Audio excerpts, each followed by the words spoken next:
Welcome to A New Era of Dentistry, the ultimate podcast for uncovering the latest trends, breakthroughs, and real-life stories in the dental industry, hosted by Ashley Bond with Wisdom, along with co-host Stephanie Neville. This podcast will explore hot topics, chat with industry leaders, and share the stories that are redefining how dental professionals enhance patient care and the dental practice environment. Let's get started and reshape the future of dental care together, one episode at a time. Hello all and welcome back to another episode of A New Era of Dentistry. I am so excited to have with me Laura Nelson, as you know, is the founder of Front Office Rocks, also the co-founder of Sober Life Rocks. Laura, I am so excited. I am so excited. I can't wait to see what we talk about. This is going to be so fun. 100%. So let's get into it. Sober Life Rocks. What inspired you? What is Sober Life Rocks and what inspired you to start it? I have been a speaker in the dental industry for 10 plus years. I started a business and I've been doing the speaker, traveler conference thing for a very long time. I personally stopped drinking in 2020, right before the pandemic hit. So I stopped drinking in January of 2020 on my own, quietly, didn't tell the world, just kind of decided it wasn't serving me anymore. The pandemic hit. The world shut down, which was actually, in my mind, good. I stopped drinking before then because I watched what everybody was doing during the pandemic, right? But then got back on the road speaking and stuff a couple of years after, when we were only going to shut down for 2 weeks, but, 2 years later. And got on the road, meaning going to traveling, airports, conferences, hotels, the whole thing, and realized that on the other side of not drinking, how prevalent it is. I mean, I knew it before probably, but I was in it. So it was the fun side of things, but got to the other side and was like, God, it's everywhere. When we go to conferences, we spend all this money to be there.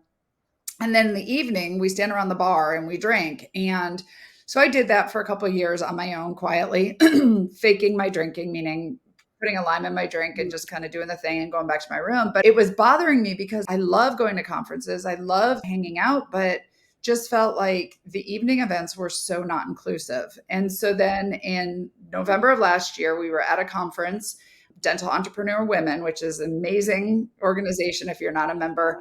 We were there and I was on a panel about mind-body health and specifically told my story about how I stopped drinking. And I asked in the room how many people didn't drink or considered themselves to be soberish, sober curious. And like a quarter of the room raised their hand. And nobody knew of each other. Wow. And that's where Sober Life Rocks launched, because you can drink or not drink. It doesn't matter. It's just when you're not drinking alcohol and the focus of the evening events typically, or even now afternoon events, typically focused around alcohol. I'm all about trying to make people feel included and not go alone and not feel alone. And so that's kind of where it birthed, was almost a year ago now, of just trying to connect people who've made a decision or choose not to drink, even if they drink personally, but not professionally, whatever. It's just at our professional events, it's so prevalent. And I'm trying to change that. We are, my co-founder and I. It's great because, I was telling you today's my 12-year sobriety anniversary. And thank you. But part of the social interactions is very difficult when you're first sober. Like, you had to relearn how to communicate, how to go out with friends. So I love that you've created that space that you don't feel alone. And you know what's very interesting? My co-founder has been sober for 19 years. And she was like, she didn't tell anyone. And then when we launched this, now she runs our podcast. So she tells everyone. But I never even really thought about it until she and I got connected on this. She was a salesperson before this. She'd have to do the evening events, the dinner meetings. We go to conferences. You can choose in your personal life where you want to hang out, where you want to go. You don't hang out at bars when you don't drink till 2 a.m. You have, but in your professional life, a lot of times you don't have those choices. Like, you do have to wine and dine, the companies that you're working with. You do have to go to the evening events. And so that's really where this is a little different, because this is your job. And not that it should be your job, but it is your job. The reality is you go to the events in the evening. And so I'm glad that you're seeing also that this is a value for all industries, really. Oh yeah. And I still can't get over the fact that you stopped right before the pandemic. That's when everyone was picking up the bottle. I'm actually lucky. I had a couple months under my belt. Actually, my last meeting I was at was in New Orleans. It was the weekend. Everybody was like, what's this thing? We were all joking around about elbow bumping. We didn't know, right? And we were on Bourbon Street. And so I'm newly sober. March. I stopped drinking in January. So 2 months sober. And we didn't know what this thing was. Everybody was talking about Bourbon Street is the worst place that you want to be, sober or with a pandemic. Like that was the night they shut Bourbon Street down. And then we came home and then I watched everybody else, having it's 5 o'clock somewhere at 9 o'clock meetings in the morning at home. And so I was definitely very lucky that I did it when I did.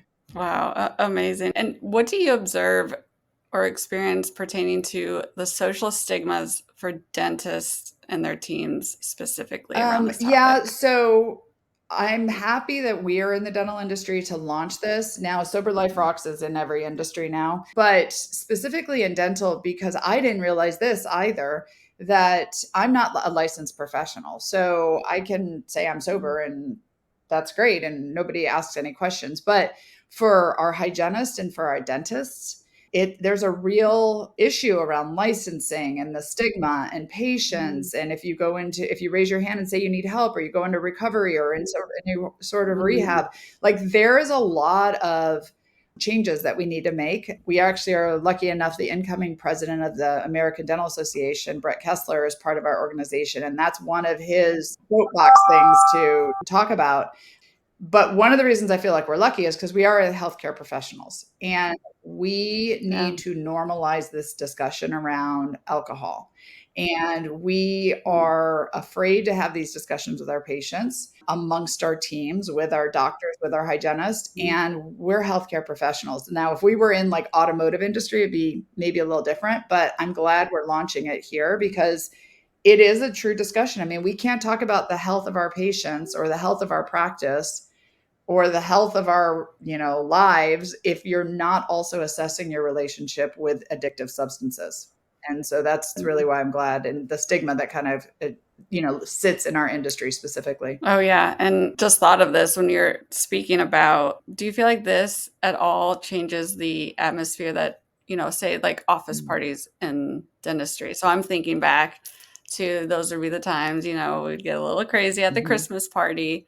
Never occurred to me that should our dentists be thinking about making it more inclusive to those that are also sober so that they don't feel a little isolated. Yeah, there's so much around that. I mean, I'm guilty of it too. We took our whole team to winery tours. We got on a bus, we drank all the way there. We went to all the wineries, right? And it's a real issue. There's actually a lot more coming out now, HR related, about making sure that your employees are, not required to drink, to also, if they do need to go and get help for addiction, that they have a job when they come back. There's a whole bunch of legal issues around it. And just in general, just for culture to not, and again, anyone listening to this are like, we're not saying you can't have alcohol and don't drink. We're just saying make it inclusive, just like, and I compare it to just like you offer vegetarian or vegan meals at events, you offer opportunities for people to choose other things to drink too. Don't make it just about the alcohol. Yeah. And I love what Sober Life Rocks has already done in the industry at conferences all over that I've gone to is mocktail options, which seems like such a little thing, but as a non-drinker, like I still want to have fun, and having a mocktail available is little, but also so big with a group of people. So I feel like you guys are the spearhead behind these mocktail stations. And for those who drink, who don't have this challenge, just to give you an idea of what the challenge is on the other side when you choose not to drink, is that many times you go to these events and if you're like, I'll just have, water or whatever, usually the questions are, what's wrong? Why aren't you drinking? Are you in recovery? Are you pregnant? And it's like, I really shouldn't have to explain what's in my cup. And when we do have stuff to drink, it's usually Coke and Sprite and throw a lime in it. And I don't want a Coke or a Sprite. Why can't I also have a fun drink? And there's so many, Ashley, I could tell you stories right now, the challenges we're having with this. Like there's an event that just happened where the hotel canceled the mocktail event because they were told by their general manager, if there's no alcohol involved, we can't have it. So they were going to pay the same price for a drink with alcohol or not, without, but because there was no alcohol, they canceled it. So these are the changes. Like if you go to restaurants, you go into the real world, these options are way more prevalent. But if you go to the conference spaces and the hotels and the convention centers, it's very dated. And so that's really where we're trying to to help move this along, because you should have options as somebody who doesn't drink. Why can't you have something with an umbrella in it? Throw a little. Mm-hmm. I want I want my umbrella it. Yeah, and my exactly. cherry. I don't want to make little kids drink. No.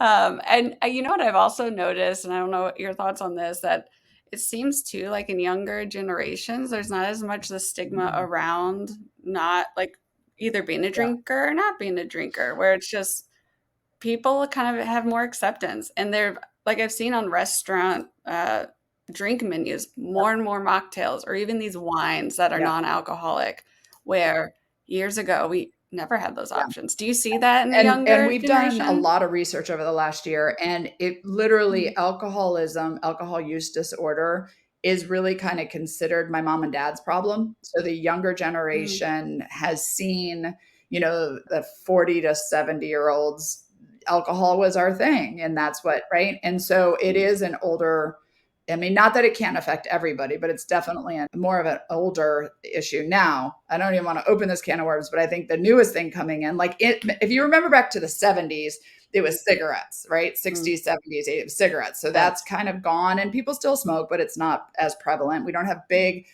advertisements for cigarettes and stuff. So now it's big alcohol. And that's really what this is against, right? Because ads make it seem sexy, and you're going to be rich, and you're going to be good looking, and you're going to be, and alcohol doesn't do that to you. We know what it does, right? But the next thing I see coming for the younger generation is cannabis. Like, I just did a video on this, like the billboards and the advertisements and the good looking buildings are cannabis. And so, every generation I think has a thing, and ours is alcohol. And the next one we'll see what happens there. That's very true. Thinking about every billboard now that I drive by is about cannabis now. I didn't even think about what's coming next. I just did a whole trip through Michigan, and the nice looking, cool buildings downtown were cannabis buildings, and it's I mean, just a whole nother tangent. I mean, the city gets taxes for what's sold, so it's a benefit to the city, but the billboards are bright and airy and good looking, and you want to go there. You're like, what is that? I want that, So it's definitely going to be the next challenge, I think. Do you have any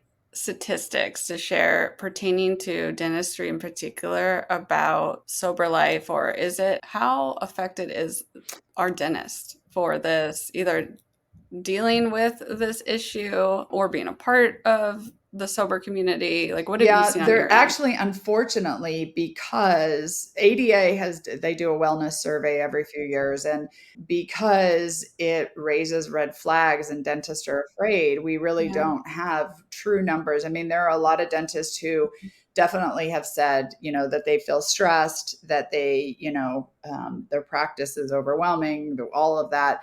And we know as a society that the number one self-numbing thing that we have in our lives are alcohol. And there's lots of statistics to show that the suicide rate, accidents, all of that is tied to many times with alcohol. The biggest thing that is coming out most recently, and this isn't specific to dentists, but just for those listening for conversations with your team or patients, is we used to say you have alcoholism or you don't. You're an alcoholic or you're not. And now it's alcohol use disorder. It is a spectrum. And if you've ever drank too much, you've ever woke up and regretted it, if you drank for the wrong reason, you're on the spectrum. Now, are you on the side of being closer to an alcoholic, quote unquote? Maybe not. But knowing that it is an addictive substance that we're dealing with, and it affects everybody, and it's self-diagnosed. That's the biggest thing is, are you? I don't know. Right? Like I'm searching on the internet, like, am I? I don't know. And I actually had to watch a video, and it was a video on TED Talk, and it was about a gray area drinker. And for me, I was like, that's it, because I thought an alcoholic was brown bag on the side of the highway, or the side of the road, and not highway, but road. But I have, as a mom, I was a functioning speaker. I had a business. Like, to me, it was like, that's not what I was. But when I watched this TED Talk about gray area drinker, I'm like, now that kind of helps me like recognize where I might be in this, spectrum. Right. And too, I love that your community, like you said, it's not just people that are sober. Like, it's an inclusive group. And this isn't that, hey, you shouldn't drink. Like, drinking is bad. It's just, again, opening up the opportunity to the discussion and allow people that don't drink to also feel included. And I was going to say that for the statistics, for me, it doesn't matter the bigger number statistics. I am now having conversations with people who are reaching out to me who are questioning their relationship with alcohol. Or I met a lady when we were at ADOM recently, the dental office manager meeting.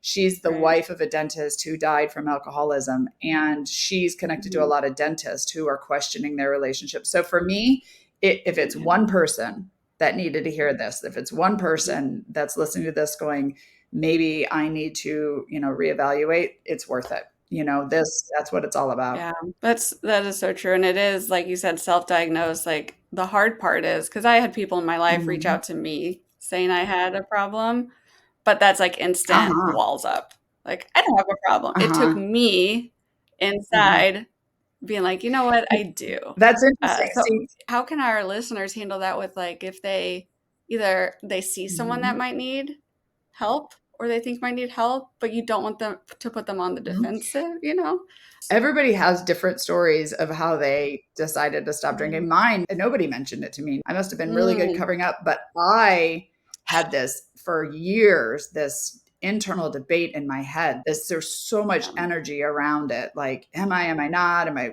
have to speak tomorrow? How much tonight? Just a glass of wine? I don't know. Can I eat? Can I have alcohol there? The amount of brain space it took was ridiculous. I would say for the discussion, here's the biggest thing is shame is our enemy. So if anyone, if you're having the debate like I did in my head, or like Ashley, if your story, like if somebody's coming to you, shame makes it worse. We already shame ourselves enough. I actually just heard a message yesterday about how when we're evaluating ourselves compared to other people, you're evaluating the worst part of yourself because you know all of your sins, all of your accidents, all of your mistakes, all of your, against the best versions of everyone else. So we're already beating ourselves up enough. Like, we don't need anybody else to do it. But shame, if I feel shameful about something, I'm going to drink. Like, if I'm shameful, I'm going to go drink more. That's not going to help us, right?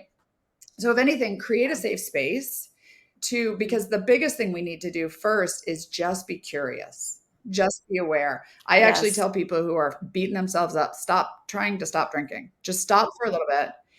Get curious as to why you're drinking, how you started, why you decided, why do you pick up the bottle at night? What does it do for you? How do you feel afterwards? And then get educated. Like, what is it? Because it is an addictive substance that is not serving you, but you have to recognize how it's playing in your life before you go to try to eliminate it. And beating yourself up over it is not going to fix the problem. It's not.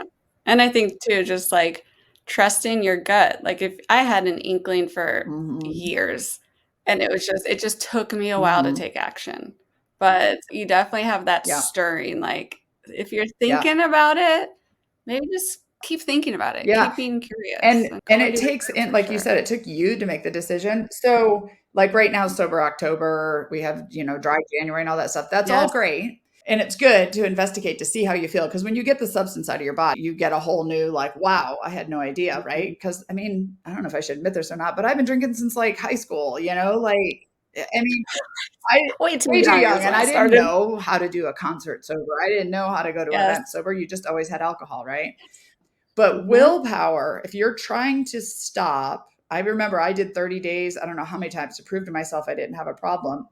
And you're using willpower. Willpower is only going to last so long. It's like a muscle, right? You'll burn it out. And so you can do willpower, but ultimately, like you said, you had to come to terms yourself. And that's a whole different, you're going to have way more success when you're like, okay, I need to change this. I need to change my relationship with alcohol and not just try to prove to myself I don't have a problem, right?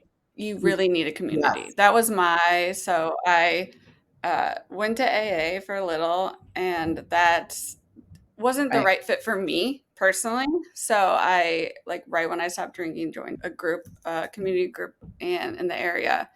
And that was like my AA. I just needed a group of people to be like messy with and real with, because when you do stop drinking, you try to stop drinking, like, willpower is not going to bring you through. Like, you need to be able to have hard conversations with people, because little things like going to a movie or going to a concert, like you said, the first couple times they're hard. I still have social anxiety. And it was something that is the reason why I started drinking in the first place. And that's where, so Sober Life Rocks is not here to help people get sober. There's plenty of groups, coaches now. There's AA. There's lots of great. And of course, because of all of the conversations, people are reaching out to me and I'm, we're talking about stuff, but we're not here to get you sober. But, you're 12 years in, I'm almost 5 years in. There are still times where I get the pressure, why aren't you drinking? Or I pass an airport bar and I'm like, God, a beer would be good right now. Right. And so that is what Sober Life Rocks is about how to help us just do business in life with sober choices. And like you said, not everybody on Sober Life Rocks is even sober, but some people choose not to drink at business events because they know that's a professional setting. Some people drink once in a great while, but the pressure at these events and the amount of alcohol, we all know it, right? We indulge alcohol, food. We don't go outside and get sun. We're, it's real. And so I'm actually lucky to be on a panel in 2 weeks, the ADA conference about health and wellness. And finally, we're starting to talk about alcohol. Like you can't talk about yoga and breathing and mental health if you're not talking about an addictive substance also, right? So, yeah. Oh, yeah. Oh, yeah. Is there any favorite success story that you would like to share with us, or how Sober Life Rocks has impacted, it just, obviously not naming names, but like impacted you or someone else, someone in the industry? I have about 50 amazing stories that I could tell. Yeah. That's it? All day. There's just so many stories. I mean, just in the last 2 weeks, I've had 2 dental professionals reach out to me specifically and start talking about their relationship, start wondering about the relationship with alcohol. And so that for me is just like amazing. We've had conferences who are starting to like recognize how they can do things differently, though they're tripping up a little bit. We're working on it. They're trying. But I would say probably my favorite story, there's a few, but we have a hygienist in our community who she's been sober for, I don't even know how many years now, probably 10 or 12 years. And her story is that she was a salesperson for a large company and was sober. And then she wanted to win the best sales professional for this, dental company, and went to the conference and won the level she wanted. She was so excited. It was like the best day of her career. And that night, her team went bar hopping as a reward, as a thing for it. Well, she ended up that night in a bathroom stall on the phone with her husband, because all they did was bar to bar to bar. And so she felt very alone. And we got connected. We were at Chicago Midwinter, and she got brought over to me and was like, you need to hear about Sober Life Rocks. And now she's the biggest advocate we have. She was one of the ones that said, she was so worried about losing her hygiene license over her own driver's license when she was actively drinking. And now she's on every podcast we can to spread the word, because it feels very lonely. And we have so many people that feel that way. I have somebody in our community who's a salesperson right now, and her boss doesn't know she doesn't drink. She goes to events and she still fakes it, but she can talk to us about it, and she can come in and talk about what it's like. And we have people who are getting connected to us who are thinking about their relationship with alcohol, and now they're going to the events and they're recognizing the peer pressure. Like they were like, it's real what you guys are talking about. And I'm like, it's real, right? It's kind of like when you decide you're going to buy a car, like, like all of a sudden you're like, I'm going to buy that minivan. Now you see minivans everywhere. That's all this is, right? It's just getting the discussion going so nobody feels alone. And I think our community is growing a lot because of that, because we've just always kind of kept our sobriety outside of our professional life. It was sort of a thing we put on a shelf, and we have a different group of people we talk to about that than we do professionally. And back in the day, there was a stigma with it. Back in the day, it needed to be anonymous, but not anymore. No. And I love that. It's so freeing. Like, I don't know if at the beginning of my sobriety, I would get hung up a lot when people would ask me or bring out, like, why aren't you drinking? Like, I would, like, oh, I didn't know to lie, to say, like, oh, I just don't want it right now, to go deep into, like, I have a problem. I didn't know, like, which way to answer. That now I feel like it's easier to just say, like, no, I'm not. And it's funny, you and I were saying this before we got on here. When I got sober, so I built Front Office Rocks, making videos, I teach teams and all of that. So when I got sober, I was like, well, I need an outlet. And so I started a TikTok channel for me, because I needed to document what it was like to go through day one, week one, year one, right? And I did it for me, and that was separate from my business life because those were my two worlds. And I remember the first time somebody came up to me and he said, he was dental, we were at a conference, and he said, "Hey, I've been watching you on TikTok," and my heart dropped because I thought, oh my God, people know, like, what am I going to, and then I was like, that's the problem right there. And he said, "I want you to know I'm 4 months sober. He says, I'm going to try to go a year." He goes, "And you're part of my journey." And I'm like, why can't we just talk about this? Like, it's people's choices. You don't care if I eat mayonnaise, as the joke goes, or you don't ask why I'm not doing whatever. Why does alcohol matter? Like, just let people make their own decisions. Yeah. Right. And I love that it is like releasing the shame behind it too is so important. If there's enough of us, you shouldn't have to explain. There are people in our community who are on day one, I just got a message from somebody. I didn't know, she's day 71, and amazing, right? She doesn't need to tell anybody because there's enough of us out there who are like pushing the envelope here that because it is hard. The day 1, day 21, day 51, those are hard days because alcohol is addictive. And you do have to overcome it. And then, like you said, then you have to realize, once you put the bottle down, how do I do life? Because that's always been my friend for the things, whatever it is, right? And so it's tough in the beginning. So if there's enough of us, we can protect those who are like ready to do it and not having to explain to anyone, because we're just making it a safer space. Yes, that's true. And I will say, like, because the social anxiety was the hardest part, but being able to do some of the things I've done sober, which like karaoke on a big stage, like dancing, people are like, "How are you doing this sober?" And I don't know how. Like, I've just gotten to that point to be able to do it, but there is nothing like being able to just be free yourself and knowing that it's not something making you be that way. Like, get more comfortable in who I am. For me, it's mine's the opposite too. Like, I am never going to go on karaoke stage again, because the 2 times I did it, I was very, very under the influence. When I'm done and I'm tired, I go home. And I have no problem going home. Where before I felt like I had to stay and be the party and be part of the party. And now I go home because I value sleep, and I have no problem with that. And so you really do, like you're saying, you do what's real for you. And that's great. And you wake up in the morning, you never regret not drinking the morning after. Never. So if it's you go get a piece of cake and go back to your room and enjoy it. And in the morning, you're going to love yourself for it. Right? Yeah. Yes.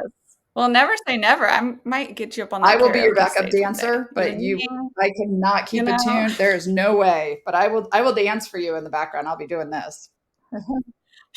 Well, it was my one and only time, and I did say, like, I'm traumatized. Was it on recording? Can we find it somewhere? It was too much. Unfortunately, it is on recording, but I think I've burned. All right. If anybody finds it, tag me on it. I want to know.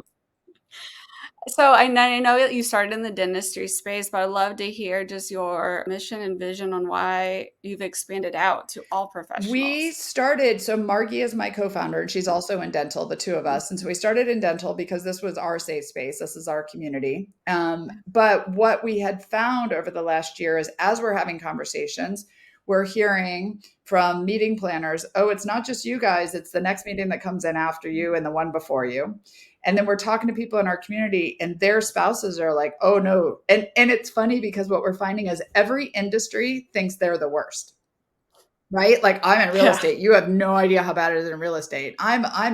You have no idea. And so everybody thinks it's the worst. And we're kind of coming at this two-pronged approach. One, we're building a community. So if you're listening to this, there's a group on LinkedIn. Come join us about Sober Life Rocks, just trying to build a community of people so that nobody feels alone.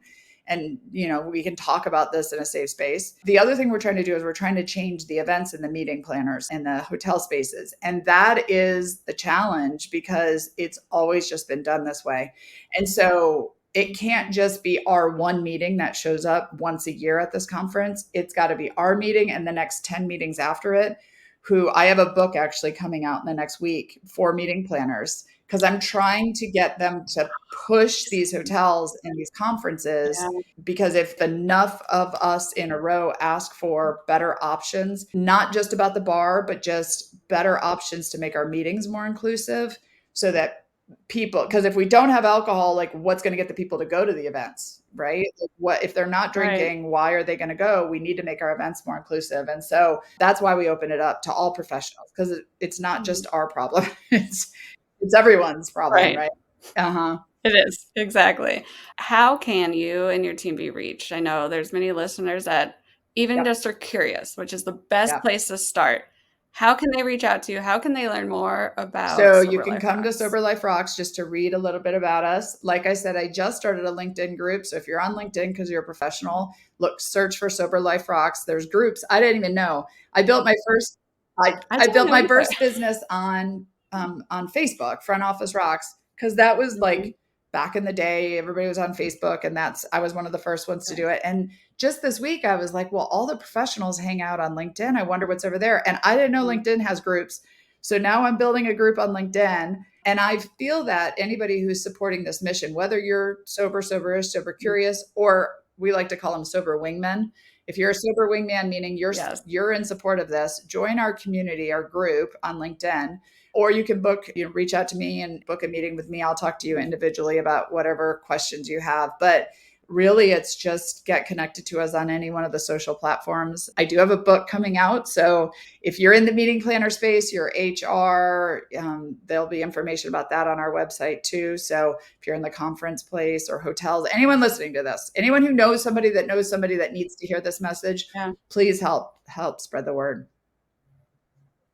Yeah, that's great. And I love what you said about sober wingmen. Those people are so important. Like, drinkers are so important that they just accept you that you're a non-drinker. And the sober wingmen are actually the most important people, we think, in this, because if to normalize it means we need everybody on the same, just, like, it's okay. You don't need to drink. Sober wingmen are our conference planners and our HR professionals and who are thinking about it. Quick funny story. We were at the conference. You and I were at the same conference, and they had mocktails.